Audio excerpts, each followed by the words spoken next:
प्रणाम देवियों और सज्जनों। The Hindu newspaper analysis video में 3 कलर के आपको हाइलाइट्स मिलेंगे। सैफरन कलर का मतलब होगा कि उस टॉपिक को डिटेल में एक्सप्लेन किया गया है। येलो कलर का मतलब हो कि वो एडिटोरियल्स है। और ग्रीन कलर का मतलब है कि ये सिर्फ हेडलाइंस ही है, इसको सिर्फ हेडलाइन को रीड करके इग्नोर कर देना है, इसके डेप्थ में जाने की ज़रूरत नहीं है। सीक्वेंस इस तरीके से होने वाला है, पहले हम लोग प्रीवियस डे के टॉपिक को रिवाइज करेंगे, फिर हम लोग 2 मिनट लगाएंगे और सारी हेडलाइंस को रीड करेंगे, जिसमें हम लोग मेजर टॉपिक्स की, एडिटोरियल्स की और जो ग्रीन वाली हेडलाइंस है सबके थ्रू गो थ्रू करेंगे। यहाँ पर हम लोग ग्रीन हेडलाइंस को हल्का सा 1-2 मिनट का टाइम दे करके एक्सप्लेन भी कर देंगे। देन हमारा टाइम आएगा मेजर न्यूज़ जो है उनको एक्सप्लेन करने का। इसमें we will be covering the topic in detail. तो जो टॉपिक सैफरन कलर में होंगे इनको डिटेल में पढ़ेंगे, फिर हम लोग एडिटोरियल्स को एग्जाम पॉइंट ऑफ व्यू से पढ़ेंगे। आपको नोट्स वगैरह बनाने की ज़रूरत नहीं है। ऐसा कर सकते हो कि जैसे आज ही वीडियो देख रहे हो, आज से 2 दिन बाद का एक सीक्वेंस बना लो। 2 दिन बाद इसकी जो PDF टेलीग्राम चैनल पर अवेलेबल होगी उसको बस रीड करना, कुछ नोट डाउन मत करना। मैं तो कहूँगा न्यूज़पेपर से और इस PDF वगैरह से नोट डाउन मत करो, सिर्फ रीड करो, अवेयर रहो एंड एक पेन और पेपर साथ में ज़रूर रखो, क्योंकि नोट्स तो नहीं बट कुछ वीडियो में ऐसी इंपॉर्टेंट बातें कभी कभी आ जाती हैं जो शायद नोट डाउन करनी पड़े। तो ओवरऑल 3 या 4 लाइन का कुछ आपको नोट डाउन करना पड़े एक दिन में तो वो काफ़ी है। नोट्स बनाने के लिए मैं कहूँगा कि मंथली मैगजीन को आप प्रेफर करो। PDF टेलीग्राम चैनल पर मिल जाएगी आपको इस वीडियो के अपलोड होने के कुछ देर बाद। टेलीग्राम चैनल का लिंक नीचे वीडियो के डिस्क्रिप्शन में गिवन है। Let's start. We have this topic here, China reiterates its stand on the no first use of nuclear policy. ये हमारे GS2 के इंटरनेशनल रिलेशंस में चाइना के साथ ये टॉपिक है। आज हम लोग इंटरनेशनल रिलेशंस के एक्चुअली 3 टॉपिक करेंगे। चाइना का हम लोग 2 बार कवर करेंगे, एक तो ये न्यूक्लियर पॉलिसी का नो फर्स्ट यूज़ वाला था, एंड अभी जो रिसेंट में चाइनीज़ सोल्जर के साथ हमारा जो दोबारा से क्लैश हुआ था उसका जो स्टेटस को है वो क्या है उसको जानने की कोशिश करेंगे। एंड एक और टॉपिक है हमारे पास आज इंडिया एंड बांग्लादेश का लेकर भी, वहाँ पर भी कुछ बॉर्डर सिक्योरिटी का ही टॉपिक है, उसको भी जानने की कोशिश करेंगे। तो एज पर दिस टॉपिक हमें समझना पड़ेगा ये न्यूक्लियर डॉक्ट्रिन क्या होता है। न्यूक्लियर डॉक्ट्रिन के अंदर हमें बताया जाए कि कोई भी न्यूक्लियर वेपन स्टेट है, अब इंडिया है चाइना है, दोनों के पास न्यूक्लियर वेपन्स हैं। वर्ल्ड में कितनी कंट्रीज़ के पास न्यूक्लियर वेपन्स हैं? एक तो P5 है हमारा जो UNSC के हैं, US है, UK है and this France is there, Russia है, चाइना है, प्लस में 3 और कंट्रीज़ हैं। उसमें आता है इंडिया, इज़राइल एंड 4 हैं, इंडिया, इज़राइल और पाकिस्तान एंड नॉर्थ कोरिया। तो टोटल वर्ल्ड में राइट नाउ 9 ऐसे कंट्रीज़ हैं जो न्यूक्लियर वेपन स्टेट्स हैं। तो एक डॉक्ट्रिन के अकॉर्डिंगली ये बताया जाता है कि वो किस तरीके से अपनी न्यूक्लियर वेपन्स का इस्तेमाल करेंगे दोनों ही टाइम पे, पीस टाइम में भी और वॉर टाइम में भी। तो जैसे अभी राइट नाउ तो पीस टाइम चल रहा है इंडिया के लिए, तो बट रशिया के लिए वॉर टाइम चल रहा है। इस डॉक्ट्रिन से पता चलता है कि वो कितना अपने आप को रोकने की कोशिश करेंगे एंड कहाँ पर बहुत ही ज़्यादा मजबूरी होगी जब वो उसका इस्तेमाल करेंगे। प्लस में वो अपनी इंटेंशन को कम्युनिकेट करेंगे या नहीं, उनकी क्या मंशा थी इस तरह के प्रोग्राम को यूज़ करने की, एंड किस तरीके से अपने एनिमी के साथ अपने इशूज़ को रिजॉल्व करना चाहेंगे, कैसे वो रिस्पॉन्स करेंगे इस पूरे के पूरे वॉर में। ये सब चीज़ें न्यूक्लियर की डॉक्ट्रिन में मेंशन की जाती हैं। थोड़ा सा हिस्टोरिकल बैकग्राउंड समझने की कोशिश करते हैं। इंडिया का जो न्यूक्लियर प्रोग्राम था वो 1940s में स्टार्ट किया गया था अंडर होमी जे भाभा। एक सोनी लिव है, अगर आप लोगों को पता होगा सोनी लिव के, अगर आप लोगों पे किसी के पास सब्सक्रिप्शन होना है इस ऐप का, इस पर एक सीरीज़ है उसका नाम है रॉकेट बॉयज़। वो डॉक्टर होमी के ऊपर ही है और मतलब इट्स समथिंग, अगर आप एग्जाम भी दे रहे हो ना, आपको एग्जाम स्पेसिफिक भी कुछ ना कुछ समझने को मिलेगा। और बहुत बड़ी नहीं है, आई थिंक ज़्यादा एपिसोड नहीं, 4-5 ऐसे एपिसोड्स हैं, थोड़ा समय निकाल करके देख सकते हो कभी खाना वाना खाते हुए बैठते हुए। तो इट्स समथिंग वेरी वंडरफुल, क्योंकि this person did fantastic work. और इनके साथ में आई थिंक कौन थे, there was one this ISRO के साइंटिस्ट भी, मुझे नाम याद नहीं आ रहा, but he was also there. दोनों ने मिल करके कैसे इंडिया के प्रोग्राम को पूरा सेटअप किया था। और आपको इंडियन ब्यूरोक्रेसी के बारे में थोड़ा सा आइडिया लगेगा उस चीज़ में। नेहरू जो थे ना वो न्यूक्लियर वेपन्स के अगेंस्ट थे एक्चुअली। तो उन्होंने ये बात की थी कि हम लोगों को ओवरऑल न्यूक्लियर डिसआर्मामेंट करना चाहिए। हालांकि जो न्यूक्लियर वेपन्स थे वो फिर भी उनके रिक्वेस्ट के बावजूद भी इंक्रीज होते रहे, क्योंकि उस टाइम पे इंडिया का इतना बड़ा से था नहीं। आज इंडिया का स्टांस काफ़ी इंप्रूव हो चुका है।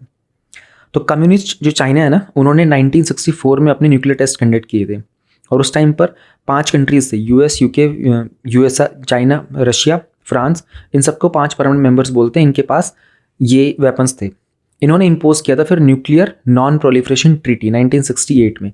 यानी कि इन 5 कंट्रीज़ ने बाकी सारे कंट्रीज़ के लिए एक ऐसी ट्रीटी बना दी कि हमारे पास तो है, आज की डेट तक हम लोगों ने तो टेस्ट कर लिया है, बट आगे ये चीज़ बहुत डेंजरस है, आप लोगों में से कोई और टेस्ट ना करे। तो ये न्यूक्लियर नॉन प्रोलिफरेशन ट्रीटी क्या है? 1968 में इसको साइन किया गया था, 1970 में इसको एनफोर्स कर दिया गया था। अब इस पे 190 मेंबर्स कंट्रीज के पार्ट हैं। इनका काम होता है कि लोगों को प्रेजेंट में भी और फ्यूचर में न्यूक्लियर वेपन बनाने का कोई प्लान ना हो किसी भी कंट्री का। अब आप थिंक ऑफ दिस थिंग कि जापान है, जर्मनी है, ब्राज़ील है, ऑस्ट्रेलिया है, कनाडा है, ये तो बड़े बड़े कंट्रीज़ हैं ना। ये भी चाहते हैं अपने बॉर्डर पर इश्यूज़ हो तो उनको ईजिली रिजॉल्व कर पाएँ। अभी राइट नाउ देखो तो यूक्रेन का स्टांस ही देख सकते हो आप। अगर आज यूक्रेन के पास न्यूक्लियर वेपन होता तो रशिया उनको इस तरीके से इन्वेड करने की कोशिश नहीं करता। तो इंडिया के पास है, पाकिस्तान के पास भी है ना, नॉर्थ कोरिया के पास है, इजराइल के पास है, साउथ कोरिया के पास नहीं है। तो साउथ कोरिया सपोर्ट किसका लेता है? यूएस का लेता है। जापान के पास नहीं, जापान सपोर्ट लेता है यूएस का। ताइवान के पास नहीं, ताइवान सपोर्ट लेता है यूएस का। तो 3 मेन ऑब्जेक्टिव्स थे इनका था, non proliferation, disarmament and the right to peaceful use of nuclear technology. Non proliferation का मतलब होता है कि इसको फर्दर और इंक्रीज नहीं करना, डिस्ट्रीब्यूट नहीं करना, प्रोड्यूस नहीं करना, स्प्रेड नहीं करना। डिसआर्मामेंट का मतलब जिनके पास ऑलरेडी है वो अपने हथियार गिरा दो, है ना, डिसआर्म कर दो खुद को। And right to peaceful use, nuclear technology तो बहुत कंट्रीज के पास होगी, लेकिन उसका वेपन में यूज़ ना करें, पीसफुल तरीके से यूज़ करें, एनर्जी जनरेट करने के लिए उसका इस्तेमाल करें। तो India is one of the only 5 countries that either did not sign the NPT और साइंड बट विथड्रू। तो India Pakistan, Israel, North Korea और साउथ सूडान के साथ में इस ट्रीटी से बाहर है। तो इंडिया ने हमेशा से माना था कि जो एनपीटी है ना, ये डिस्क्रिमिनेटरी है, क्योंकि इस ट्रीटी में भेदभाव किया गया उन कंट्रीज के साथ जिनके पास न्यूक्लियर वेपन उस टाइम पर नहीं थे। इंडिया ने हमेशा से इंटरनेशनल ट्रीटीज़, खास करके जो नॉन प्रोलिफरेशन की है, उनको हमेशा से अपोज किया है। कहने का मतलब यही था कि इंडिया यही कहना चाहता था कि इसमें तो 5 कंट्रीज़ की मोनोपोली हो गई ना, what about the other countries. तो इंडिया में पहली बार 1974 में हम लोगों ने अपना न्यूक्लियर एक्सप्लोजन किया था। एक तरीके से हम लोगों ने अपना टेस्ट करने की कोशिश की थी, और इंडिया ने तब से ही कहा था कि हमारी पॉलिसी है, हम कमिटेड हैं इस बात को लेकर कि हम न्यूक्लियर का हमेशा पीसफुल यूज़ करने वाले हैं। फिर 1995 के अंदर उन्होंने सीटीबीटी को इंडिया को इंट्रोड्यूस करने की बात की थी, सीटीबीटी के साथ, that is comprehensive test ban treaty. अब उन्होंने कहा कि टेस्ट भी बैन कर दिए जाए। पहले तो आप लोगों ने प्रोलिफरेशन की बात की थी, अब टेस्ट बैन ट्रीटी की बात की जाती। इंडिया ने इसको भी साइन करने से रिफ्यूज़ कर दिया था। 1998 में इंडिया ने फिर से न्यूक्लियर टेस्ट को कंडक्ट किया था, है ना, और इंडिया ने दिखा दिया था कि हम लोग मिलिट्री पर्पज़ के लिए भी न्यूक्लियर वेपन को यूज़ कर सकते हैं। पाकिस्तान ने भी इस चीज़ को फॉलो किया था एंड उनका भी न्यूक्लियर वेपन फिर डेवलप होना स्टार्ट हुआ। इंटरनेशनल कम्युनिटी ने बहुत हद तरीके से इनको इस पूरे के पूरे सब कॉन्टिनेंट को रोकने की कोशिश की थी, क्योंकि उनको लगा कि इंडिया, पाकिस्तान, रशिया, चाइना, ये तो कंट्रीज आगे पीछे हो गए ना सारे के सारे मैप में। इन सब के पास अगर न्यूक्लियर वेपन्स होंगे तो कैसे बात बनेगी, मतलब प्रॉब्लम हो सकती है फ्यूचर में कभी ना कभी। 1998 के जो न्यूक्लियर टेस्ट हुए थे ना, उसके बाद से इंडिया ने स्टार्ट किया था अपना नो फर्स्ट यूज़। यानी कि अगर इंडिया का किसी दूसरी कंट्री के साथ कोई वॉर वगैरह चल रहा है या फिर कोई इशू चल रहा है ना, इंडिया पहले खुद इस्तेमाल नहीं करेगा न्यूक्लियर वेपन को, नो फर्स्ट यूज़। फिर इंडिया ने 2003 में इसको फॉर्मली अडॉप्ट भी कर दिया था। उन्होंने कहा था कि रिटेलिएशन जब करना होगा, अगर हमारे ऊपर कोई हमला करेगा हम तो रिटेलिएट भी करेंगे, तब भी हम लोग पहले इस्तेमाल नहीं करेंगे। तो जब से इंडिया ने ये न्यूक्लियर डॉक्ट्रिन अडॉप्ट किया था ना, इंडिया ने हमेशा से इस चीज़ को मेंटेन किया है। पाकिस्तान ने बहुत ओपनली थ्रेट किया था इंडिया को कि वो इंडिया के ऊपर न्यूक्लियर वेपन का इस्तेमाल करेगा मल्टीपल ओकेजन्स पर, और दोनों कंट्रीज एक दूसरे के पावर को समझती भी हैं। अब ये जो नो फर्स्ट यूज़ पॉलिसी होती है ना, इसका एडवांटेज क्या होता है, मतलब कल को पाकिस्तान ने न्यूक्लियर वेपन यूज़ कर दिया तब तो हम कर सकते हैं, लेकिन हम अपनी साइड से इनिशिएट नहीं करेंगे कि भाई पहले हमने न्यूक्लियर वेपन यूज़ कर दिया। ये हमारी पॉलिसी रही है। अब इस तरह की पॉलिसी अगर हम लेके चलें, हमारा एडवांटेज क्या मिलेगा? एक तो बहुत तरह के न्यूक्लियर वेपन प्रोग्राम्स जो होते हैं ना, खास करके उसमें टेक्निकल वेपन्स भी होते हैं, और उसमें कमांड एंड कंट्रोल का सिस्टम बहुत ही कॉम्प्लेक्स भी होता है। उन चीज़ों के ऊपर हम लोग रेस्ट्रेन लगा सकते हैं। हाँ, अब ये जो डॉक्ट्रिन है, अपने आप में जो पूरा का पूरा सिद्धांत है, ये न्यूक्लियर के यूज़ की पॉसिबिलिटी को भी वैसे डिक्रीज़ कर देता है। एक कंट्री का पॉजिटिव स्टांस निकल के आता है कि अरे वाह, ये जो कंट्री है ना, ये न्यूक्लियर वेपन यूज़ सिर्फ पीसफुल पर्पज़ के लिए यूज़ करना चाहती है। फिर डॉक्ट्रिन ने अननेसेसरी जो केओस होता है ना, उसके चांसेस को भी रिड्यूस करने के लिए बात की थी। और अगर इंडिया इस तरह के जो डॉक्ट्रिन्स हैं उनको फॉलो करता रहता है, तो हो सकता है कि फ्यूचर में इंडिया को मेंबरशिप मिल जाए एनएसजी की, न्यूक्लियर सप्लायर ग्रुप की। एनएसजी के अंदर एक कीवर्ड को उसको समझने की कोशिश करो, न्यूक्लियर सप्लायर ग्रुप, वो कंट्रीज है इनके पास न्यूक्लियर मटेरियल अवेलेबल होता है। हालांकि इंडिया को इसका एक्सेस तो मिल चुका है, but India is actually not part of it. But US के वजह से जो हमारा इंडिया यूएस का जो न्यूक्लियर डील साइन हुई थी ना, 1 to 3 डील बोलते हैं उसको, वो it happened at the time of Manmohan Singh ji. तो वो सिविल पर्पज़ के लिए था कि न्यूक्लियर वेपन्स का यूज़ हो जाएगा, तो वहाँ से हम लोगों को एनएसजी से काफ़ी कुछ मिल जाता है। बट इसके अगेंस्ट कुछ आर्ग्यूमेंट्स भी हैं। है ना। कुछ न्यूक्लियर वेपन स्टेट्स हैं वो इस चीज़ को थोड़ा सा अगेंस्ट भी जाते हैं। वो कहते हैं कि what's the point of having no first use policy. अगर आपके पास न्यूक्लियर वेपन्स है तो आपने वेपन रखा ही इसलिए था कि सामने वाले को आप डरा के रखो, फिर आप इस्तेमाल नहीं करोगे, इसका पॉइंट क्या है ना। तो जो न्यूक्लियर वेपन्स है ये एक एंटीडोट की तरह इस्तेमाल किए जाते हैं ना। यानी कि एक पार्टी दूसरी पार्टी के ऊपर अपना यूज़ कर सकती है, अटैक भी कर सकती है। बट अगर कंट्री को लग रहा है, मान लो कल को इंडिया चाइना, इंडिया पाकिस्तान कोई वॉर हो जाता है, इंडिया को लग रहा है कि यार ये तो मतलब हद हो रही है, जैसे अभी इंडिया का और चाइना का बॉर्डर इशू आप देख लो, है ना। कुछ ना कुछ दिनों में चाइना कुछ ना कुछ करता रहता है, अपने सोल्जर्स को लेकर के इंडिया को भड़काता रहता है ताकि इंटरनेशनल मुद्दों से उनका ध्यान भटकता रहे। अब G20 होने वाला है ना, और इंडिया चाइना का बॉर्डर इशू रहेगा तो चाइना ने अगेन वो चीज़ें ट्रिगर करना स्टार्ट कर दी है, क्योंकि धीरे धीरे वर्ल्ड ने एक्सेप्ट करना स्टार्ट कर दिया ना कि इंडिया की G20 की प्रेजेंसी में सब आएंगे। तो चाइना को लगता है कि यार ये तो प्रॉब्लम हो जाएगी ना, मे बी उनके टाइम में सारी कंट्रीज प्रेजेंट ना हो पाए। तो हर कंट्री चाहता है, ठीक है, अपनी पावर को एक्सप्रेस करना। अभी जो नो फर्स्ट यूज़ पॉलिसी होता है ना, इससे ये भी हो सकता है कि फ्यूचर में कोई जो वॉर होने वाला होगा उसका रिस्क इंक्रीज हो जाएगा। जैसे रशिया की बात हो गई है, अब रशिया ने अगर वॉर मतलब स्टार्ट तो कर दिया था यूक्रेन के साथ, अभी तक चल भी रहा है। Russia can use nuclear weapons, उन्होंने कई बार धमकी भी दे दी इस चीज़ को लेकर के। ये भी एक आर्ग्यूमेंट है against the no first use policy. तो दोनों चीज़ें होती हैं, एडवांटेजेस भी हैं और इसके अगेंस्ट भी हैं चीज़ें। क्यूबन मिसाइल क्राइसिस क्या है और ये मैड डॉक्ट्रिन क्या है, थोड़ा सा इसको समझने की कोशिश कर लेते हैं। हालांकि ये आपके एग्जाम पॉइंट ऑफ व्यू से अभी इतना रेलिवेंट नहीं है, ये बहुत पुराना कंटेंट हो चुका है, बट स्टिल एक बार इसको थोड़ा समझ लेते हैं just for the story purpose. तो ये पहला इंटेंस कन्फ्रंटेशन हुआ था सोवियत यूनियन का और यूएस का, यानी कि रशिया और यूएस का, है ना, during the entire course of the cold war. Cold war क्या हुआ था, आफ्टर 1945 में जब वर्ल्ड वॉर 2 खत्म हुआ था तो यूएस और रशिया जो है ये आपस में प्रॉक्सी वॉर करते रहे थे। मतलब बहुत डायरेक्ट एक्टिव वॉर नहीं था, एक तरीके से वॉर तो हो रहा था, दोनों कंट्रीज के बीच में कुछ ना कुछ चल रहा था, but it was not very active. तो कोल्ड वॉर जो था ना नियरली काफ़ी हॉट हो गया था 1962 के टाइम के पास में। तो उस टाइम पर व्हाइट हाउस को पता चला था कि कुछ मिसाइल्स प्रेजेंट है क्यूबा के अंदर जो कि रशिया ने डिप्लॉय किए हैं। फिर इसके कारण इसको बोलते हैं कि इस तब से न्यूक्लियर आर्म्स रेस स्टार्ट हो गई थी। अब यूएस को लगा कि यार रशिया ने तो न्यूक्लियर वेपन स्टैब्लिश कर दिए क्यूबा के अंदर, कल को बात बढ़ गई तो क्यूबा से हमारे यहाँ पर, क्यूबा तो कितना ही दूर है यूएस से, यहाँ पर अमेरिका पर अटैक करना तो बड़ा ईजी हो जाएगा। तो हम लोगों को भी अपने न्यूक्लियर वेपन्स डेवलप करने चाहिए। तो क्यूबन मिसाइल क्राइसिस हुआ था, इसके बाद हुआ था by product, it is the by product of mad, यानी कि म्यूचुअल अश्योर्ड डिस्ट्रक्शन। कीवर्ड अपने आप में सेल्फ एक्सप्लेनेटरी है, म्यूचुअल अश्योर्ड डिस्ट्रक्शन। ये एक स्ट्रैटेजिक मिलिट्री डॉक्ट्रिन है, यानी कि आप इसमें न्यूक्लियर वेपन्स का इस्तेमाल करोगे फुल स्केल पर और इसके कारण डिस्ट्रक्शन हो सकती है। जिसने अटैक किया उसकी भी डिस्ट्रक्शन हो सकती है, जो डिफेंड करेगा उसका भी डिस्ट्रक्शन हो सकता है।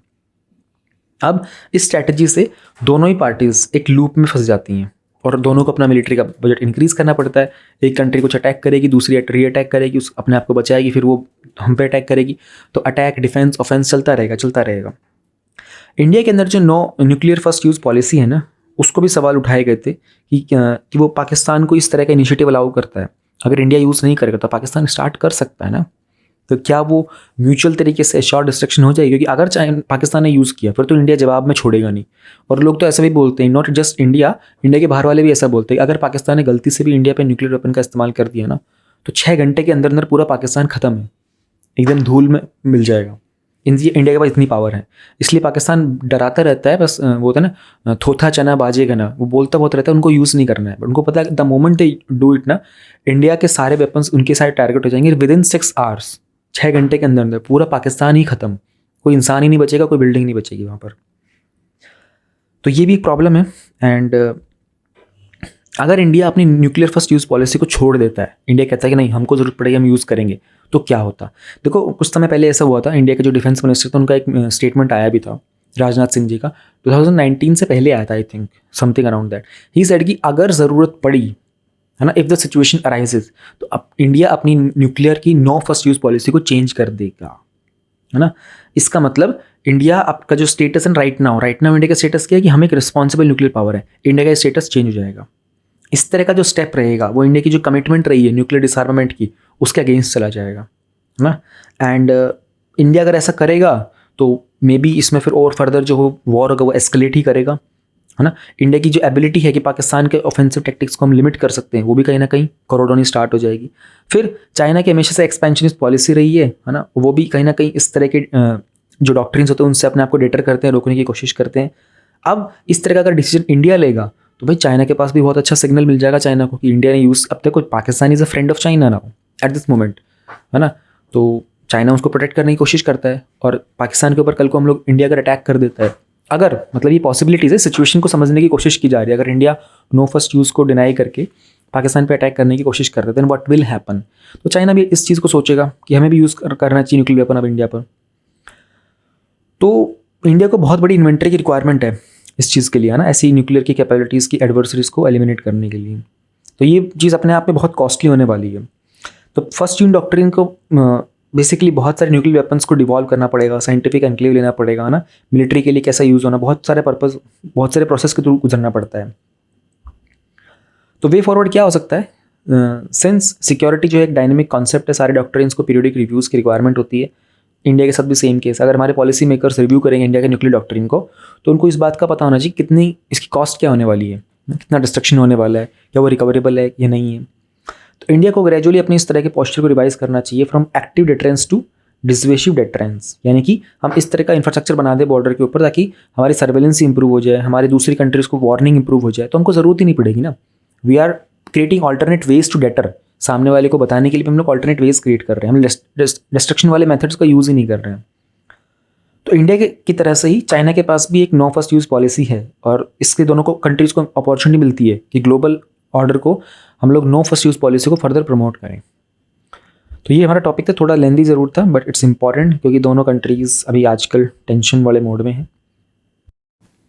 एक और टॉपिक है मेरे पास चाइना को लेकर ही, और Chinese try to change LAC status को। तो हमारे जो डिफेंस मिनिस्टर राजनाथ सिंह, उन्होंने इस बात को मेंशन किया है। मुद्दा क्या चल रहा है आप लोगों ने न्यूज़ में थोड़ा बहुत देख लिया होगा, आपको आइडिया लग गया होगा। और अभी हम लोगों ने इस राइट नाउ जो चल रहा है ना, उससे थोड़ा सा पीछे जाने की कोशिश करेंगे। चाइना के ना कुछ न्यू लैंड और लैंड बॉर्डर्स के कुछ लॉ आए थे जो कि 1 जनवरी 2022 से स्टार्ट हुए थे, यानी कि ऑलमोस्ट 1 साल पहले की बात है ये। और ये तब हुआ था जब ईस्टर्न लद्दाख के अंदर जो बॉर्डर स्टैंड होता है ना, वो अनरिजॉल्व चल रहा था। और अरुणाचल प्रदेश में भी उससे पहले भी ये चीज़ काफ़ी देखने को मिली थी। राइट नाउ भी यही हो रहा है, अरुणाचल प्रदेश के अंदर ही वो चीज़ें दोबारा से एक्सकेलेट हुई हैं। हम लोग इस लैंड लॉ के बारे में थोड़ा समझने की कोशिश करते हैं कि इसकी हमें हमेशा हिस्ट्री में जाने की कोशिश करनी पड़ेगी। यहाँ पर अभी आपको UPSC एग्जाम में ये नहीं पूछेगा कि भाई अरुणाचल प्रदेश के अंदर दिसंबर में ना इंडिया और चाइना का वो स्टैंड अप होता है, उसके बारे में बताओ। वो आपको जाने की कोशिश करेगा कि इंडिया चाइना के बॉर्डर इश्यूज़ क्या हैं। वहाँ पर आपको मेंशन करना पड़ेगा कि जनवरी 2022 से चाइना के ना लैंड बॉर्डर्स को लेकर कुछ नए लॉज आए थे। तो delimitation and survey of the land borders, अब ये जो नया कानून इन्होंने बनाया था ना, उसके अकॉर्डिंगली जो पीपल्स रिपब्लिक ऑफ चाइना है, PRC उसको बोलते हैं हम लोग, ये बाउंड्री मार्कर्स बनाएगा अपनी लैंड बॉर्डर के ऊपर ताकि क्लियरली पता चल जाए कि उनका बॉर्डर कहाँ है। फिर चाइना की जो आर्मी उसको हम लोग बोलते हैं PLA, पीपल्स लिबरेशन आर्मी, और चाइना की जो पीपल्स आर्म्ड पुलिस फोर्स है ना, उनको ये जिम्मेदारी दी गई है कि वो बॉर्डर पर सारी सिक्योरिटी को मेंटेन करेंगे।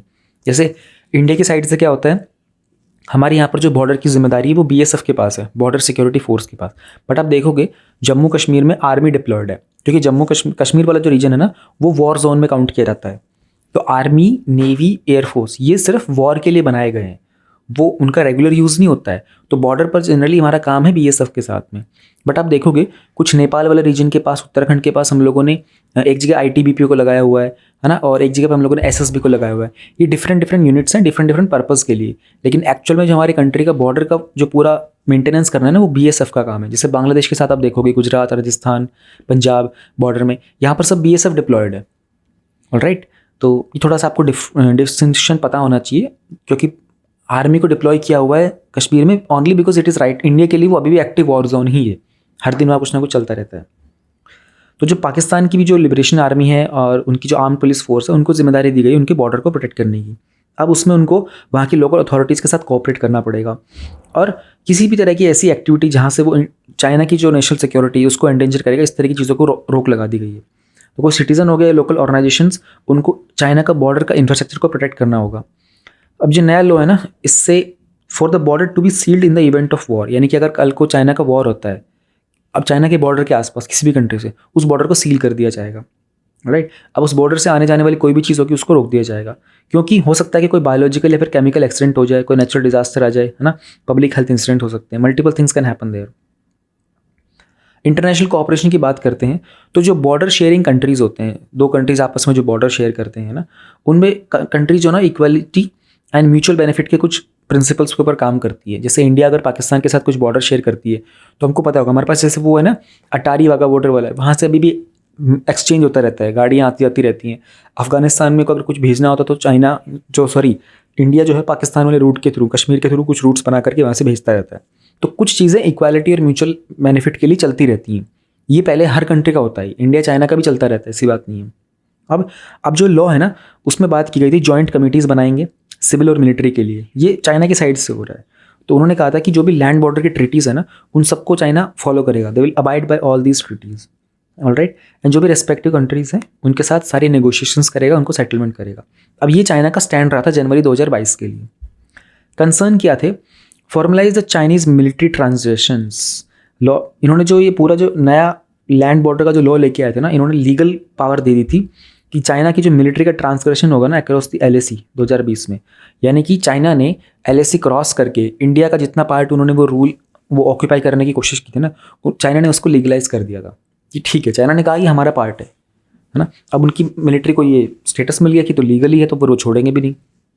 फिर fresh impetus to the civilian agencies. अब उन्होंने क्या की थी कि ये जो बॉर्डर एरियाज़ है ना, यहाँ पर चाइना ने क्या किया कि हम लोग एक काम करते हैं, यहाँ पर पॉपुलेशन इंक्रीज़ कर देते हैं, है ना। यहाँ पर इंफ्रास्ट्रक्चर को और बेहतर करो बॉर्डर एरिया के पास, और सिविल पॉपुलेशन को और इंक्रीज़ करते चलो। तो उसके बाद क्या होगा, सिविल पॉपुलेशन वहाँ धीरे धीरे एक्सपैंड करेगी फ्यूचर में और अपना राइटफुल ऑनरशिप लेना स्टार्ट कर देगी भविष्य में। देखो कितना स्ट्रेटेजिकली चाइना ने काम किया है इस चीज़ को। फिर नए कानून से हो सकता है कि इस तरह के इंस्टांसेस और फर्दर इंक्रीज़ हो जाए और फ्यूचर में दोनों कंट्रीज़ के बीच ये प्रॉब्लम इंक्रीज़ हो जाए, जो कि हो भी रहा है राइट नाउ, है ना। हम जिस लॉ की बात कर रहे हैं जनवरी 2022 का है, अभी दिसंबर 2022 चल रहा है और ये देखो सिचुएशन दोबारा से एस्केलेट हो गई है। Limiting the water flow. ऐसी संभावना है कि ब्रह्मपुत्र और जो यारलुंग जांगबो रिवर है जो कि चाइना से फ्लो करती है इंडिया के अंदर, वो एक ही है, वो यारलुंग जांगबो है ना, उसी को ब्रह्मपुत्र बोलते हैं चाइना में। हो सकता है कि पॉसिबिलिटी हो जाए कि चाइना कल को उसके पानी का फ्लो कम कर दे, है ना, क्योंकि उन्होंने क्या उसके लॉ में क्या मेंशन था, measures to protect the stability of cross border rivers and lake. कल को चाइना को लगा कि इंडिया पाकिस्तान का तो वॉर हो सकता है और इंडिया को भी लगा, तो चाइना तो क्या करेगा, ब्रह्मपुत्र के पानी को डाइवर्ट करने की कोशिश करेगा। और हो सकता है कि वहाँ पर जो बहुत सारे हमारे हाइड्रो पावर प्रोजेक्ट्स हैं उनमें फ्लो कम हो जाए, वहाँ पर इलेक्ट्रिसिटी का प्रोडक्शन कम हो जाए, इश्यूज क्रिएट हो सकते हैं। चाइना कल को खुद भी बोल सकता है, कोई नया कानून लिया हुआ कि हमको हाइड्रो पावर ज़्यादा जनरेट करनी है, हम लोग जो थर्मल पावर है उसको यूज़ नहीं कर सकते, कोयला बर्न करते हैं तो पॉल्यूशन बहुत होता है, तो हम लोगों को अपना पानी उस तरह डाइवर्ट करना है। China can come up with any law ना। चाइना के साथ जो बॉर्डर डिस्प्यूट्स हैं किस तरीके से हैं, देखो चाइना का टोटल 22,000 किलोमीटर का लैंड बॉर्डर है ना, और वो 14 कंट्रीज़ के साथ लैंड शेयर करता है और उन्होंने रिजॉल्व कर लिया boundary dispute with 12 neighbours. India और भूटान दो ऐसे कंट्रीज जिनके साथ चाइना ने अभी तक अपना बॉर्डर के एग्रीमेंट्स फाइनल नहीं किए हैं। चाइना और भूटान ने एक MOU साइन किया था, MOU बोलते हैं मेमोरेंडम ऑफ अंडरस्टैंडिंग को, एक बेसिकली एग्रीमेंट ही होता है ना। उन्होंने एक 3 स्टेप का रोड मैप बनाया था कि कैसे अपने बाउंड्री के नेगोशिएशंस को बेहतर कर सकते हैं।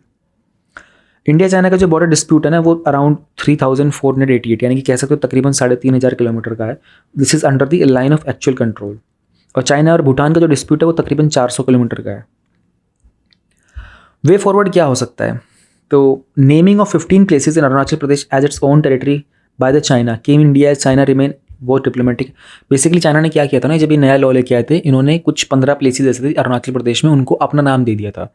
चाइना ने कहा ये हमारी जगह है ना। अब इस चीज़ को लेकर के इशू रेज किया गया तो इंडिया ने कोशिश की थी इसको डिप्लोमेटिकली तरीके से हैंडल किया जाए, बट सिंस जो दोनों की दोनों पार्टीज़ थी वो तरीके से एंगेज नहीं कर पा रही थी, तो अब चाइना ने शायद उसी चीज़ को दोबारा से स्पार्क करने के लिए दोबारा से मिलिट्री एग्रेशन अपना दिखा दिया है। अब इन रिलेशंस को रिस्टोर करने के लिए जो स्टेटस को रहा था बॉर्डर के ऊपर, है ना, अब दोनों को ही अपने अपने पास्ट एग्रीमेंट्स पे काम करना पड़ेगा, है ना। दोनों को पीसफुल तरीके से चीज़ों को मेंटेन करना पड़ेगा रादर देन नीडलेस प्रोवोकेशंस, है ना। दोनों जब भी प्रोवोकेशन होता है तो दोनों ही कंट्रीज़ की तरफ से डिफरेंसेस बढ़ जाते हैं, है ना, भेद बढ़ जाता है, मन मुटाव इंक्रीज हो जाता है। तो both countries need to look into this कि यहाँ पर it's not just about the military, it's more about the civilians जो उस एरिया में रहते हैं, उनकी सिक्योरिटी का इशू इंक्रीज हो जाता है।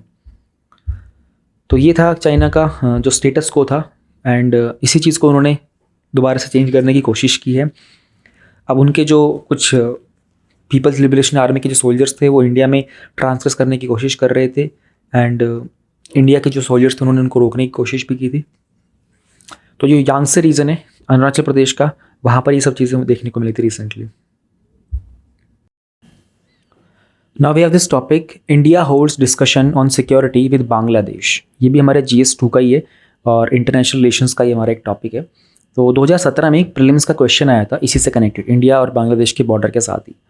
With reference to the river Teesta, consider the following statements. The source of river Teesta is the same as that of Brahmaputra, but it flows through Sikkim. Okay. River Rangit originates in Sikkim and it is a tributary of river Teesta. Okay. Third statement है, river Teesta flows into Bay of Bengal on the border of India and Bangladesh.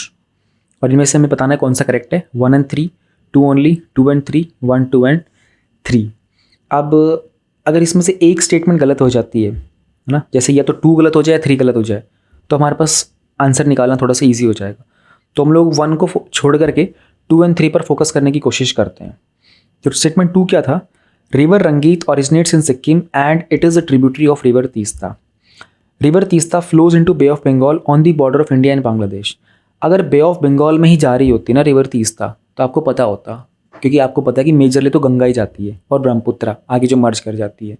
तो बे of Bengal के अंदर जो Sundarban area है वहाँ से सीधी जाने वाली कौन सी रिवर है, वो तीस्ता तो नहीं है। तो अगर हम लोग स्टेटमेंट 3 को कट कर देते हैं ना कि ये तो गलत है भाई, तो हमारे पास एक ही आंसर बचता है, B, that is the correct answer.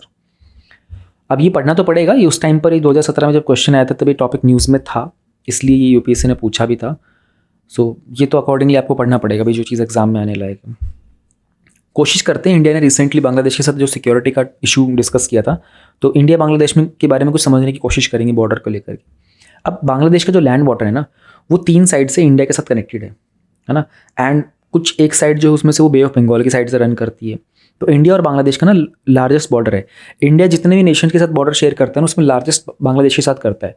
अभी हम लोगों ने प्रीवियस टॉपिक में देखा था ना, इंडिया और चाइना 3488 किलोमीटर का बॉर्डर शेयर करते हैं, और देखोगे आप बांग्लादेश के साथ वो ऑलमोस्ट 4100 के आसपास है।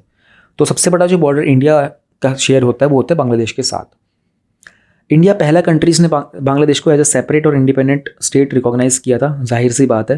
दिसंबर 1971 में जो वॉर हुआ था ना, आई थिंक आज क्या 15 दिसंबर है ना, शायद एग्जैक्ट 51 ईयर्स हो चुके हैं। इसी 15-16 के दिसंबर के आसपास की बात थी शायद वो। तो ये टॉपिक सही टाइम पे आया हुआ है आपका, क्योंकि इंडिया ने बांग्लादेश को लिबरेट करवाया था। पहले ये हुआ करता था ईस्ट पाकिस्तान बोलते थे इसको, फिर इसका जब इंडिया ने छुड़वा लिया था पाकिस्तान से, तब इसका नाम बांग्लादेश रखा गया था, और ये एक फ्रेंडली साउथ एशियन नेबर के तौर पर निकल के आया था। बांग्लादेश का बहुत इंपॉर्टेंट प्लेस है इंडिया की जो नेबरहुड फर्स्ट पॉलिसी है उसमें। इंडिया और बांग्लादेश का काफ़ी पुराना इतिहास है। बांग्लादेश एक ज़माने में वही बंगाल ही हुआ करता था। आप लोग जो मॉडर्न हिस्ट्री में पढ़ते हो ना, जो पूरा बंगाल था वो एक ही एरिया था। बस हुआ ये कि इंडिपेंडेंस 1947 के टाइम पे जिन्होंने डिमांड की थी कि यहाँ पर जो मुस्लिम जो लोग रहते हैं इनको पाकिस्तान ही बनाना पड़ेगा। तो एक्चुअल में 2 पाकिस्तान थे पहले, ईस्ट पाकिस्तान, वेस्ट पाकिस्तान। तो इस रीजन के अंदर ये बांग्लादेश के टुकड़े कर दिए गए, एक बन गया वेस्ट बंगाल, एक बन गया ईस्ट पाकिस्तान। अब वो ईस्ट वाला था, उसको 1971 में पाकिस्तान से छुटवा करके उसको बांग्लादेश बना दिया गया। तो जाहिर सी बात है, जब पहले भारत का हिस्सा था 1947 से पहले, हमारा कल्चर, सोसाइटी, हमारी इकॉनमी सब सेम सा ही रहा होगा। और दोनों कंट्रीज़ बहुत सारी हेरिटेज को भी शेयर करते हैं। हमारा लिंग्विस्टिक टाइज, हमारा म्यूज़िक, लिटरेचर, आर्ट का पैशन था।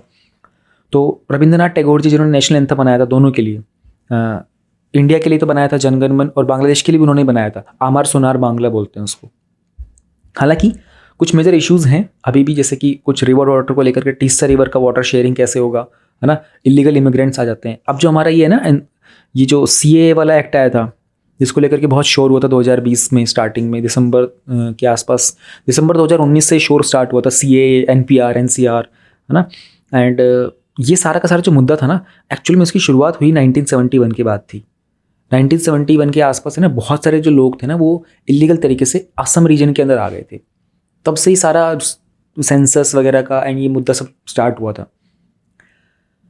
तो ये कुछ मुद्दे हैं अभी भी, एंड कुछ ड्रग के ट्रेड्स को लेकर भी बॉर्डर के आसपास है ना, ड्रग ट्रैफिकिंग, मतलब ड्रग का ट्रेड होता है बहुत सारा, ह्यूमन ट्रैफिकिंग भी कुछ कुछ चलती रहती है। इन इश्यूज़ को इंडिया को और बांग्लादेश को रिजॉल्व करना है। तो इंडिया का रिलेशन बांग्लादेश के साथ किस तरह का है, थोड़ा सा समझने की कोशिश कर लेते हैं। अगर हम लोग इकोनॉमिक टाइज की बात करते हैं ना, तो सिंस बांग्लादेश हमारे साथ बॉर्डर शेयर करता है ना, प्रॉक्सिमिटी बहुत अच्छी है, तो बांग्लादेश इंडिया का 6th लार्जेस्ट ट्रेड पार्टनर है।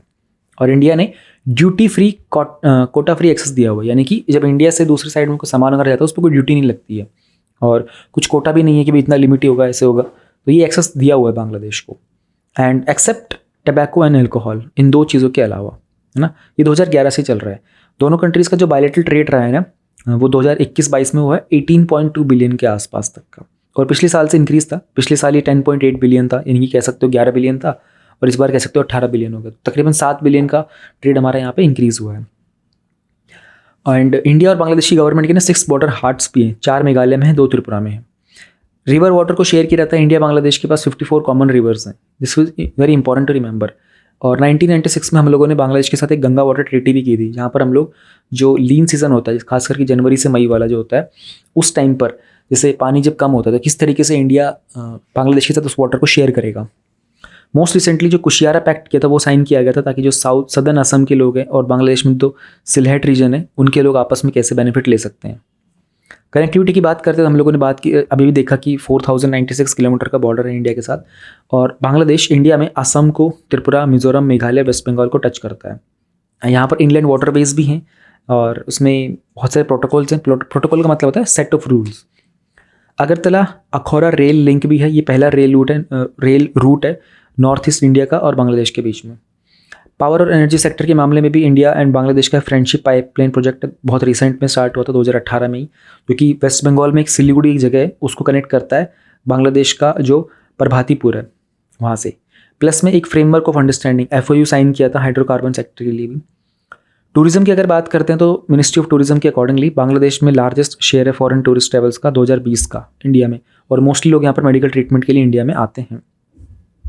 अब जरा ये चीज़ें भी देख लेते हैं कि कुछ इंटरनेशनल फोरम्स जहाँ पर बांग्लादेश और इंडिया दोनों ही पार्ट हैं, दोनों मेंबर्स हैं। एक तो सार्क है, आप लोगों ने सुना होगा, सार्क हो गया, बिम्स्टेक हो गया, एंड उसके बाद जो हमारा इंडियन ओशन रिम एसोसिएशन है रीजनल कोऑपरेशन का, इसका भी पार्ट है।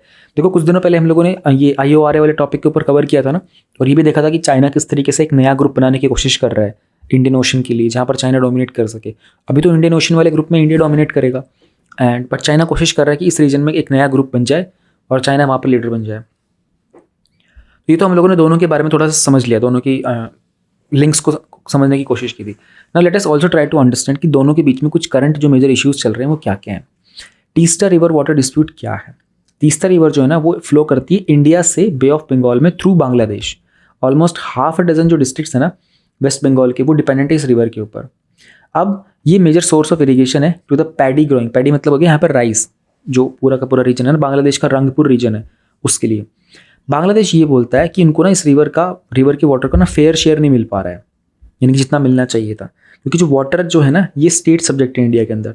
तो मोस्टली जो यहाँ पर जाता है वो हमारा जो वेस्ट बंगाल की गवर्नमेंट है ना उनके साथ डील करना पड़ता है। और वेस्ट बंगाल की गवर्नमेंट जो है वो ममता बनर्जी की है, सेंट्रल गवर्नमेंट मोदी जी की है, तो दोनों की आपस में बनती नहीं है। तो अगर कोई ऐसी चीज़ होगी जहाँ से सेंट्रल गवर्नमेंट को बेनिफिट मिल रहा होगा तो ममता बनर्जी उसमें कुछ ना कुछ रुकावट डालने की कोशिश करेंगी, ममता बनर्जी को कोई बेनिफिट मिलेगा तो सेंट्रल गवर्नमेंट रुकावट डालने की कोशिश करेगी। ये चीज़ें हर जगह पर है, नॉट जस्ट इंडिया, ये सभी स्टेट्स में, सारे दूसरे कंट्रीज में भी होती हैं। सेंट्रल गवर्नमेंट और स्टेट गवर्नमेंट अलग अलग होती हैं, तो कोई भी दूसरे की तरक्की में ज़्यादा खुश नहीं होता, हालांकि होना चाहिए।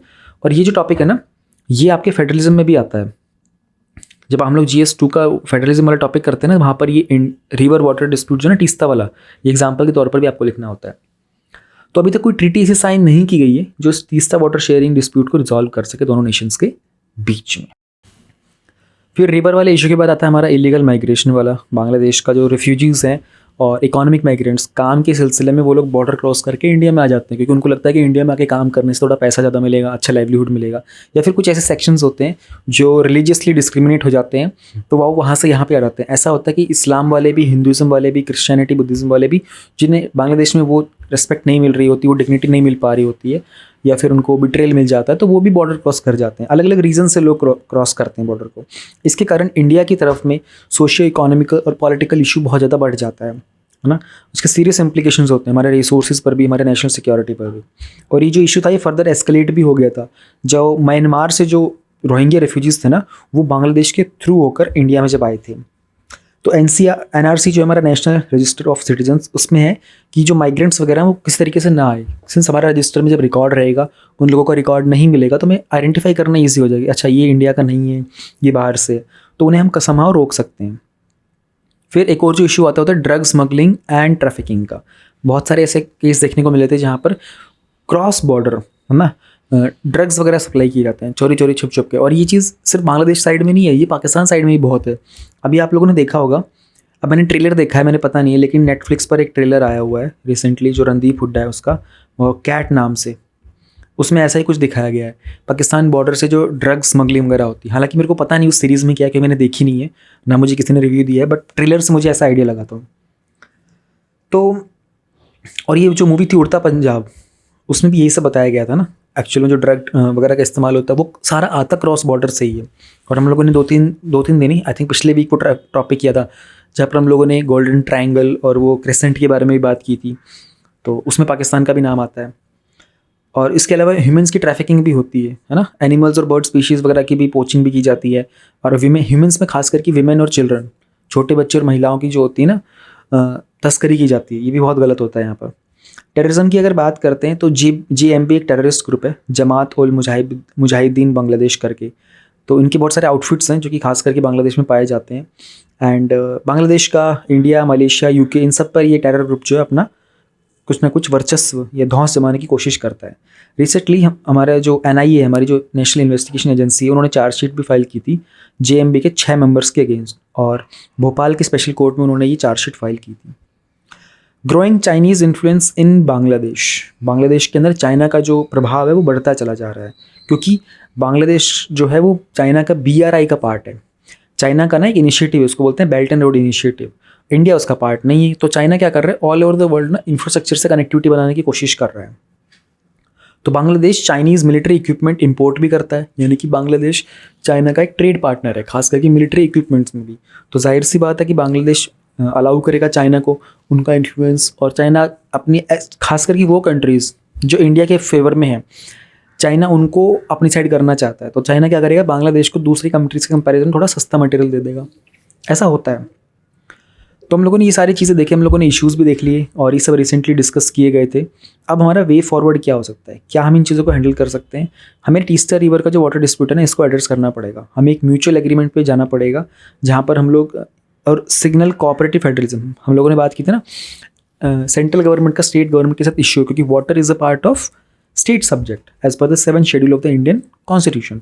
तो इंडियन गवर्नमेंट को, खास करके जो सेंट्रल गवर्नमेंट है, they have to figure it out कि स्टेट गवर्नमेंट के साथ कैसे डील किया जाए, ताकि बांग्लादेश के साथ हमारे रिलेशंस और बेहतर हो सकें, और कितना वाटर शेयर किया जा सकता है, कितना नहीं किया जा सकता है, इसके ऊपर भी काम करने की ज़रूरत है। बेटर कनेक्टिविटी, हम लोगों को दोनों कंट्रीज़ के बीच में जो कनेक्टिविटी राइट नाउ है उसको और फर्दर बेहतर करना है। उसमें रोड से, रेल से, इनलैंड वाटरवेज को और अच्छा बनाना है। अभी भी उसमें कुछ शॉर्टकमिंग्स हैं। एनर्जी सिक्योरिटी में, तो एनर्जी का जो क्राइसिस है वो तो ग्लोबल लेवल पर ही है ना, कंट्रीज़ को सबको कमी पड़ रही है। तो क्या हो सकता है कि इंडिया और बांग्लादेश दोनों मिलकर के क्लीन और ग्रीन एनर्जी पे फोकस करके साउथ एशिया को एनर्जी सफिशिएंट बना सकते हैं। ये पॉसिबल तो है। इसके लिए हमारा इंडिया बांग्लादेश की जो फ्रेंडशिप पाइपलाइन थी ना, उसमें हम लोगों ने कोशिश की थी कि हाई स्पीड का जो डीजल का मूवमेंट होगा, है ना, फ्रॉम नॉर्दर्न बांग्लादेश से इंडिया की तरफ में, तो दिस इज़ समथिंग जिसमें हम लोग और फर्दर चेंजेस कर सकते हैं एंड रिन्यूएबल एनर्जी को खास करके ध्यान में रख के आगे बढ़ सकते हैं। हमारा जो इंडियन ऑयल कॉरपोरेशन है ना, वो भी गवर्नमेंट के द्वारा रिफाइंड पेट्रोलियम प्रोडक्ट्स सप्लाई करता है बांग्लादेश को। देन CEPA होता है कॉम्प्रिहेंसिव इकोनॉमिक पार्टनरशिप एग्रीमेंट। इस पर हमारा फोकस थोड़ा सा चला जाएगा। तो बांग्लादेश को लीस्ट डेवलप कंट्रीज से इंक्रीज करके हम लोग डेवलपिंग कंट्री का स्टेटस दिलवा सकते हैं बाय 2026, है ना। तो उसमें फिर कुछ बहुत सारे ट्रेड के जो उनको बेनिफिट्स मिलते हैं वो सब हम लोग नहीं दे पाएंगे, तो इंडिया का पैसा बच जाएगा उसमें थोड़ा सा। एंड CEPA के थ्रू ना बांग्लादेश अपने ट्रांजिशन भी कर सकता है, अपने खुद के जो ट्रेड प्रिविलेजेस हैं उनको बचा भी सकता है, और दूसरी कंट्रीज़ के साथ भी, इंडिया के साथ भी उनके जो इकोनॉमिक टाइज होंगे वो इंक्रीज़ हो जाएंगे। देखो, बांग्लादेश इंडिया को रिस्पेक्ट करता है बिकॉज ऑफ द 1971 इंसिडेंट, जहाँ पाकिस्तान के सोल्जर्स ने इंडिया को सरेंडर कर दिया था। ऑलराइट, तो अगर कल को हम लोग बांग्लादेश को लीस्ट डेवलप्ड कंट्रीज़ का स्टेटस से हटा करके और डेवलपिंग कंट्री का स्टेटस दिलवाने में भी मदद करते हैं, तो अगेन इंडिया के लिए रिस्पेक्ट बढ़ जाएगी, और ऐसा होना भी चाहिए ना। Neighbour should help each other. China का जो इन्फ्लुएंस है उसको काउंटर करने के लिए भी हम बांग्लादेश को उनकी न्यूक्लियर टेक्नोलॉजी में, उनके AI में, है ना, फार्मिंग टेक्निक्स में, फ्लड डिटेक्शन, इन सब में मदद कर सकते हैं। तो राइट नाउ चाइना इन सब के लिए चाइना इन सब में बांग्लादेश की सपोर्ट कर रहा है। अगर इंडिया यहाँ पर सपोर्ट करना स्टार्ट कर देगा बांग्लादेश को, तो हमें चाइना का इन्फ्लुएंस कम करने का मौका मिल जाएगा। रेफ्यूजी का क्राइसिस हैंडल करना पड़ेगा, दोनों को मिलकर काम करना पड़ेगा। खास करके जो सार्क कंट्रीज हैं सारी की सारी, इनको कुछ डिक्लेरेशन निकालना पड़ेगा रेफ्यूजीज़ को लेकर के, कुछ प्रोसीजर्स बनाने पड़ेंगे जहाँ पर इकोनॉमिक माइग्रेंट्स का जो ये ट्रांसग्रेशन कह सकते हैं, ट्रांसग्रेशन तो कहना ठीक नहीं होगा, बट जो मूवमेंट है उसको कम कैसे किया जा सकता है, ताकि दोनों कंट्रीज़ के अंदर रिसोर्सेज के ऊपर कोई इम्पैक्ट ना पड़े और सोशियो इकोनॉमिक पॉलिटिकल स्टेटस दोनों का मेंटेन रहे। This was about India and Bangladesh. India and China भी पढ़ लिया, इंडिया एंड बांग्लादेश का भी देख लिया टॉपिक। तो इंटरनेशनल रिलेशंस में बॉर्डर के ऊपर काफ़ी कुछ हो रहा है, इसलिए आपको ध्यान में रखने की ज़रूरत है कि मेंस में पूछा जाएगा क्या। और हाँ, दो चीज़ें इस तरह से चल रही हैं तो कुछ ना कुछ प्रीलिम्स का क्वेश्चन भी बनेगा। There is a very high chance कि इंडिया और चाइना का कोई बॉर्डर के आसपास से कोई प्रीलिम्स में क्वेश्चन आएगा 2023 में। लेट्स सी कैसे हो पाता है। अब हमारे पास जो टॉपिक है वो है ministry evades direct reply on demand to include Ladakh under the 6th schedule. अभी विंटर सेशन चल रहा है हमारे पार्लियामेंट का और कुछ ना कुछ एक्ट्स वगैरह अमेंड होते होंगे काफ़ी सारे। अभी डिमांड हो रही है कि जो लद्दाख है ना उसको 6th शेड्यूल में ऐड कर लिया जाए। तो इस टॉपिक में हम लोग GS2 में इंडियन पॉलिटी एंड कॉन्स्टिट्यूशन से ये समझने की कोशिश करेंगे कि ये 6th शेड्यूल क्या होता है। आपको मोस्टली को पता होगा, जिनको पता होगा उनका रिवीजन हो जाएगा, जिनको नहीं पता है उनके लिए एक नया टॉपिक होगा। तो हमारे कॉन्स्टिट्यूशन के अंदर बहुत सारे शेड्यूल्स हैं, उसमें से 5th शेड्यूल और 6th शेड्यूल जो है ना उनमें काफ़ी सिमिलैरिटीज़ हैं। तो 5th शेड्यूल में जो चीज़ें हैं उसमें एक्सटेंशन दिया, उसी को एक्सटेंड किया गया 6th शेड्यूल में।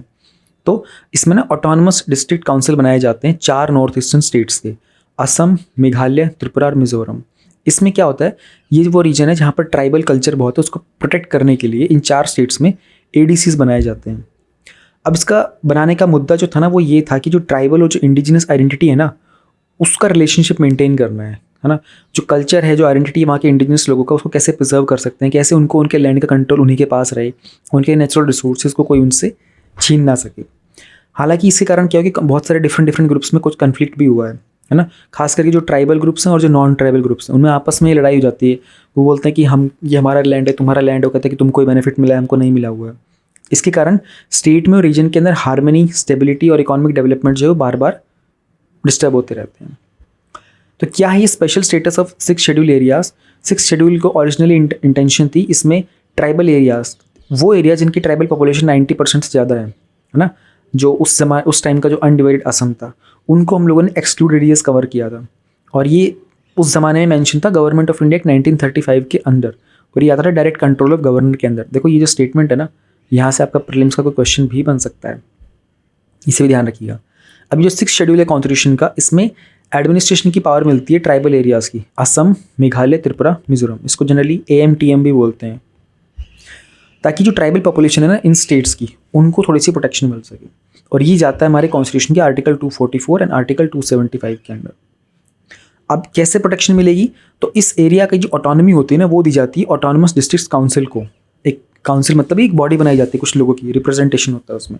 अब इस काउंसिल को एम्पावर कर दिया जाता है कि ये कानून बनाएंगे with respect to land, forest, cultivation, inheritance, है ना, कस्टम वगैरह, ट्रेडिशन जो होता है, कैसे वहाँ का लैंड रेवेन्यू कलेक्ट किया जाएगा, टैक्सेस कैसे होंगे, ये सब रूल्स ऑटोनमस डिस्ट्रिक्ट काउंसिल बनाएगा। तो ये बेसिकली मिनिएचर स्टेट्स की तरह हो जाते हैं, इनके पास बहुत सारी पावर और रिस्पॉन्सिबिलिटीज़ होती हैं, है ना, वहाँ की गवर्नेंस के लिए। वहाँ का लेजिस्लेचर कैसा होगा, वहाँ की एग्जीक्यूटिव, वहाँ का जुडिशरी कैसा होगा, उसमें स्पेशल पावर दी जाती है। इसलिए इनके लिए कॉन्स्टिट्यूशन अलग है इन 4 स्टेट्स के पर्टिकुलर एरियाज़ का। अब इसमें इशू क्या है, एक तो हमारे संवैधानिक जो सिद्धांत है ना, कॉन्स्टिट्यूशनल प्रिंसिपल्स, उनकी वैल्यू कम हो जाती है, क्योंकि ये बहुत सारे अभी ट्राइबल एरियाज़ का है ना, तो इसको नॉन ट्राइबल से ज़्यादा वैल्यू मिल जाती है, तो डिस्क्रिमिनेशन हो जाता है। तो हमारा जो राइट टू इक्वालिटी है आर्टिकल 14, राइट अगेंस्ट डिस्क्रिमिनेशन है ना, right to settle anywhere India article 19 है, ये वॉयलेट हो जाते हैं। यानी कि अगर आप इस एरिया से नहीं बिलोंग करते तो you can not just go there and settle, कि असम का ये पर्टिकुलर एरिया में आप जाके सेटल नहीं हो सकते, तो आपको वहाँ के ADC से परमिशन लेनी पड़ेगी, देखना पड़ेगा क्या प्रोविजन है, क्योंकि वहाँ पर 90% ज़्यादा ट्राइबल पॉपुलेशन रहती है। इस कारण से वहाँ के ट्राइबल्स और नॉन ट्राइबल्स के अंदर में बीच बीच में कुछ बाउट्स ऑफ राइट्स, बाउट्स बोलते हैं एक्चुअली, फाइट को बोलते हैं बाउट, राइट वगैरह तो आपको पता ही होगा, तो ये चलता रहता है ना। और ऐसा बहुत बार हुआ भी है कि नॉर्थ ईस्टर्न स्टेट से इसी कारण से जो बहुत सारे नॉन ट्राइबल्स थे ना वो छोड़ के भी आ गए उस एरिया को, और बहुत सारे नॉन ट्राइबल जो हैं वो हिंसा का शिकार होते रहते हैं, है ना। और इंडिया के अंदर खास करके जो आर्टिकल 21 उसका मजाक भी बनता रहता है वहाँ पर। अब प्रॉब्लम ये कि पावर के बहुत सारे सेंटर्स बन चुके हैं, है ना, क्योंकि ऑटोनॉमी लेके आनी है ना, ऑटोनॉमी के लिए तो everyone wants to get the autonomy, तो कॉन्फ्लिक्ट होता रहता है डिस्ट्रिक्ट काउंसिल्स में, स्टेट लेजिस्लेचर के अंदर। जैसे कि मेघालय जब से स्टेट बना था ना, तो पूरा का पूरा जो स्टेट है ना वो मोस्टली 6 शेड्यूल के अंदर आता था, तो इसमें कॉन्फ्लिक्ट चलता रहता है, स्टेट गवर्नमेंट कितना रूल बना पाएगी एंड कहाँ कहाँ पर वो एप्लीकेबल होगा, कहाँ कहाँ पर एप्लीकेबल नहीं होगा। हमारी जो लुक ईस्ट पॉलिसी हुआ करती थी ना पहले, उसको हम लोगों ने बाद में रिप्लेस करके बना दिया था एक्ट ईस्ट पॉलिसी। उसके साथ भी कॉन्फ्लिक्ट करता रहता है, क्योंकि एक्ट ईस्ट पॉलिसी मेजरली हमारे नॉर्थ ईस्टर्न स्टेट्स में ही है ना। अब AMTM जो है इसमें ऑटोनमस डिस्ट्रिक्ट काउंसिल आ गए, उनका रूल चलता है। तो कनेक्टिविटी कैसे प्रोवाइड की जाए AMTM के इन एरियाज़ के थ्रू, उसके लिए ADC से परमिशन लेनी पड़ती है। अब ये प्रॉब्लम बन जाती है। फिर एक इनर लाइन परमिट होती है। इनर लाइन परमिट में क्या होता है कि ना, इन रीजन्स के अंदर अगर आपको जाकर के सेटल होना, इन्वेस्टमेंट करनी है, तो आपको परमिशन लेनी पड़ती है, स्पेशल परमिशन। आप रैंडमली एंटर नहीं कर सकते। ये जो इनर लाइन परमिट का कॉन्सेप्ट था ना, ये ब्रिटिशर्स के द्वारा लाया गया था। तो ब्रिटिशर्स ने क्या किया था ना, उस ज़माने में उन्होंने देखा कि यार ये जो नॉर्थ ईस्ट का एरिया है ना, ये रिसोर्सफुल एरिया है, यहाँ पर हम लोग फ्यूचर में अपने कुछ, उन्होंने अपने सेटलमेंट्स किए थे, अपने रहने के घर वगैरह बना लिए थे, और वहाँ पर कुछ माइंस वगैरह सेटअप करने की कोशिश की थी कि यहाँ पर रिसोर्सेज बहुत हैं, तो इसको कंट्रोल कर लेते हैं। उन्होंने ILP लगा दिया था। तो वो कहते थे कि इस एरिया में आने के लिए आपको स्पेशल परमिट लेना पड़ेगा। तो वो चीज़ आज भी चल रही होती है। आज उसको इसलिए चलाया जाता है कि वहाँ के जो ट्राइबल एरियाज हैं उनको प्रोटेक्ट करने के लिए, उनके इंडिजिनस कल्चर को प्रोटेक्ट करने के लिए। तो टूरिस्ट और इन्वेस्टर्स वगैरह जो होते हैं ना, वहाँ की इकोनॉमिक डेवलपमेंट को चेंज नहीं कर सकते बिकॉज ऑफ ILP। इसी कारण से हमारी एक्ट ईस्ट पॉलिसी भी वहाँ पर अच्छे से इंप्लीमेंट नहीं हो पा रही है। तो कुछ स्पेशल कॉन्स्टिट्यूशनल प्रोटेक्शंस हैं जो हमारे मार्जिनल सेक्शंस के लिए ज़रूरी भी होते हैं, इंश्योर करते हैं कि कुछ इतिहास में उनके साथ जो गलत हुआ था उसको दोबारा से दोहराया ना जाए, उनके स्थिति को बेहतर किया जा सके।